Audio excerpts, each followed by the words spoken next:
नमस्कार दोस्तों, जरा सोचकर देखिए, एक जहाज, एक शिप किसी एक नहर में क्या अटक गया, इसने पूरी दुनिया को हिलाकर रख दिया। ग्लोबल सप्लाई चेन से लेकर ऑयल प्राइसेस तक इसका असर दिखा और बिलियंस ऑफ डॉलर्स का नुकसान हुआ। कैसे पॉसिबल हो सकता है ये सब सिर्फ एक शिप की वजह से, और क्या इसका सोल्यूशन निकल रहा है? आइए जानते हैं आज के इस वीडियो में। सुएज कैनाल और पनामा कैनाल के बारे में आपने स्कूल की किताबों में पढ़ा ही होगा दोस्तों, लेकिन आप हैरान हो जाएंगे जानकर कि आज की इस ग्लोबलाइज दुनिया में भी इनकी इंपॉर्टेंस कम नहीं हुई है बल्कि बढ़ती ही रही है। आज की दुनिया में एक बहुत इंपॉर्टेंट रोल प्ले करते हैं ग्लोबल ट्रेड में। इनफैक्ट कुछ एस्टिमेट्स के अकॉर्डिंग सिर्फ सुएज कैनाल से 12% ग्लोबल ट्रेड होती है दुनिया भर की। सुएज कैनाल इजिप्ट देश में मौजूद एक मैन मेड कैनाल है जो कि मेडिटेरेनियन सी और रेड सी के बीच में लाई करता है। यूरोप को एशिया से जोड़कर रखने का काम करता है। अब वर्ल्ड मैप को देखोगे तो आपको लगेगा कि काफी छोटा सा कैनाल होगा, ये 10-20 किलोमीटर लंबा, लेकिन रियलिटी में ये एक बहुत ही लंबा कैनाल है। 193 किलोमीटर लंबा है और सब इंसानों के द्वारा बनाया गया है। सोच सकते हो कितना मुश्किल काम हुआ होगा। इसे 10 साल से ज्यादा लगे थे बनाने में। 1869 में इसे ओपन अप किया गया था। 1.5 मिलियन से ज्यादा वर्कर्स ने इस पर काम किया था और इसकी कॉस्ट आई थी $100 मिलियन, जो कि उस जमाने के $100 मिलियन थे।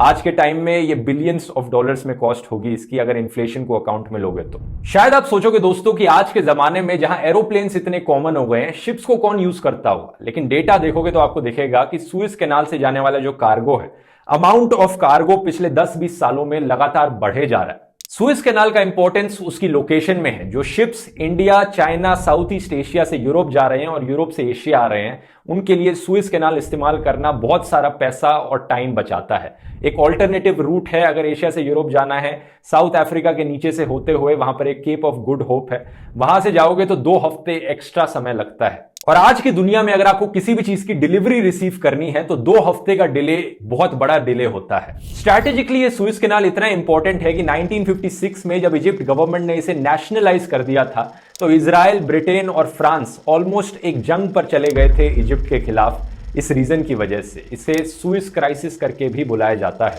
आज के दिन ऑब्वियसली पूरा सुएज कैनाल ही इजिप्ट सरकार के कंट्रोल में है और बहुत इकोनॉमिक फायदा मिलता है इजिप्ट सरकार को इससे। नंबर्स में लिटरली बताऊं तो $5.61 बिलियन इजिप्ट सरकार ने कमाए थे सुएज कैनाल के टोल के पैसे से, सिर्फ 1 साल के अंदर 2020 में। तो आज के दिन जो शिप अटकी है सुएज कैनाल में दोस्तों, जिसने पूरे कैनाल को ब्लॉक कर रखा है, ये भी अपने आप में बड़ी अनोखी शिप है। इसका नाम है एवर गिवन और ये 400 मीटर से ज्यादा लंबी शिप है। कंपैरिजन के लिए बताऊं, टाइटैनिक याद है? टाइटैनिक पर एक फिल्म भी आई थी, अपने जमाने की सबसे बड़ी शिप हुआ करती थी। टाइटैनिक की टोटल लेंथ थी 269 मीटर्स और इस शिप की लेंथ है 400 मीटर्स, यानी ऑलमोस्ट 2 गुना बड़ी टाइटैनिक से। आईफिल टावर जितना ऊंचा है उससे भी ज्यादा लंबी ये शिप है। सुएज कैनाल की चौड़ाई है 300 मीटर, तो कोई हैरानी की बात नहीं है जो आप फोटोज ऑनलाइन देखने लग रहे हैं कि ये शिप टेढ़े होकर जो कैनाल में खड़ी है, इसने पूरे कैनाल को ब्लॉक कर रखा है क्योंकि इसकी खुद की लंबाई सुएज कैनाल की चौड़ाई से भी ज्यादा है। और मैक्सिमम लेंथ ऑफ शिप जो सुएज कैनाल परमिट करता है वो 400 मीटर ही है। वैसे ये इतना बड़ा जहाज है कि इसमें 20,000 से ज्यादा कार्गो के कंटेनर्स रखे हैं। हर एक कंटेनर की लेंथ अपने आप में 20 फीट है। इमेजिन करके देखो, अगर इतने सारे कंटेनर सड़क के थ्रू ट्रैवल कर रहे होते, एक कंटेनर को रखने के लिए कम से कम 1 ट्रक की जरूरत पड़ती। तो ऐसे ट्रक्स अगर एक के बाद एक खड़े होते लाइन में, तो इन ट्रकों की लाइन 273 किलोमीटर से भी ज्यादा लंबी हो जाती। अब आप इमेजिन कर सकते हो कि कितना कार्गो इस एक शिप में ट्रैवल कर रहा है। एक और इंटरेस्टिंग चीज यह है कि आज के इस ग्लोबलाइज्ड जमाने में ये शिप भी अपने आप में काफी ग्लोबलाइज्ड है। जापानीज ओन्ड शिप है ये। एक ताइवानीज कंपनी इसे ऑपरेट करती है जिसका नाम है एवरग्रीन मरीन। और जो क्रू मेंबर्स हैं इस शिप के, 25 क्रू मेंबर्स हैं, सारे के सारे इंडियन क्रू मेंबर्स हैं। तो एवरग्रीन जो आपने जहाज के साइड में लिखा हुआ देखा होगा, ये एक्चुअली ताइवानीज कंपनी का नाम है, लेकिन इस जहाज का खुद का नाम है एवर गिवन। जहाज के अटकने के पीछे रीजंस बताए जाते हैं, पुअर विजिबिलिटी, हाई विंड्स और एक सैंडस्टॉर्म, मतलब बहुत तेज हवाएं चल रही थी। शिप का कंट्रोल लूज हो गया और जो इतने सारे कंटेनर्स एक के ऊपर एक रखे गए थे, जब हवाएं इतनी तेज थी तो वो सेल की तरह एक्ट करे। उन्होंने भी शिप को एक तरफ धकेल दिया और शिप एक्चुअली में साइड में जाकर कैनाल के एक कोने में मिट्टी में धंस गई। जो ईस्टर्न किनारा है कैनाल का, शिप का आगे वाला हिस्सा उस पार्ट में जाकर अटक गया है और क्योंकि कैनाल के साइड में जो मिट्टी है वो काफी सॉफ्ट है तो ये काफी मिट्टी के अंदर धंस भी गया है आगे का हिस्सा शिप का। तो इस एक इंसिडेंट की वजह से पूरा सुएज कैनाल ब्लॉक हो गया और जो पीछे आने वाली शिप्स थी उनके लिए बड़ी मुश्किल हो गई। अब उन्हें सोचना था कि क्या वो वहां खड़े होकर इंतजार करें कि इस शिप को हटाया जाए, रास्ता वापस खाली किया जाए। कितने दिन लगेंगे ये करने में? ऑलरेडी 4 दिन हो चुके हैं शिप को अटके हुए। या फिर वो वापस निकल लें और साउथ अफ्रीका के नीचे से जाने वाला जो रास्ता है वो ले लें, जो कि 2 हफ्ते का डिले करेगा उन्हें।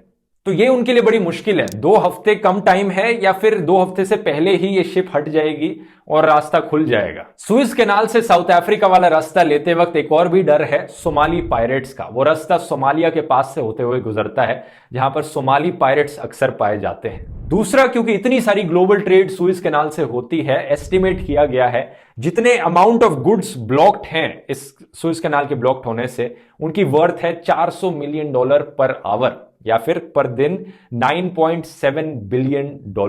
तो दुनिया भर की ग्लोबल सप्लाई चेन्स जो वैसे ही स्ट्रगल कर रही थी कोविड-19 की वजह से और उसके बाद आए लॉकडाउन्स की वजह से, अब ये एक और प्रॉब्लम इनके सामने खड़ी हो गई। इसी की वजह से क्रूड ऑयल प्राइसेस भी बढ़ गए हैं क्योंकि क्रूड ऑयल एक one of the most basic commodities है जो शिप्स के द्वारा ट्रांसपोर्ट करी जाती है और कुछ न्यूज़पेपर्स की माने तो कुछ जगहों पर टॉयलेट पेपर शॉर्टेजेस भी हो सकती हैं। तो क्या सोल्यूशन है दोस्तों इस शिप को बाहर निकालने का? 2 मेन सोल्यूशन है। पहला सोल्यूशन है जेसीबी की खुदाई। मजाक कर रहा हूं, लेकिन पहला सोल्यूशन है कि मिट्टी में खोदते रहो ताकि शिप बाहर आ जाए। लेकिन इसके लिए कई टूल्स का इस्तेमाल किया जा रहा है। ये एक्सकेवेटिंग की मशीन जिसका टेक्निकल नाम है बैकहो, इसकी फोटोज काफी वायरल गई थी सोशल मीडिया पर। बहुत से लोगों ने मीम्स भी बनाए थे इसको लेकर।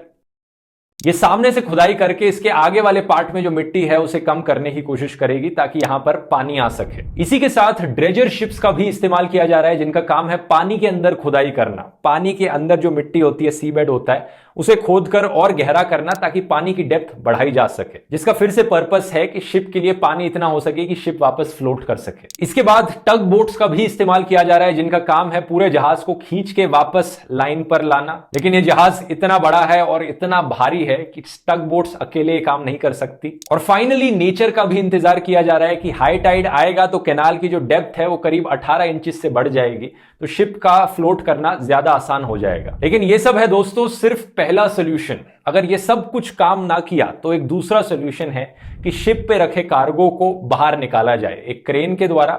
इतनी लंबी क्रेन लानी भी बड़ी मुश्किल चीज है। अगर क्रेन नहीं आ पाई तो हेलीकॉप्टर के द्वारा कार्गो को उठाकर बाहर रखा जाएगा ताकि शिप पर जो वजन है वो कम हो। शिप का वजन कम होगा तो वो ज्यादा आसानी से फ्लोट करेगी और फिर से ये चीजें अटेम्प्ट करी जाएंगी।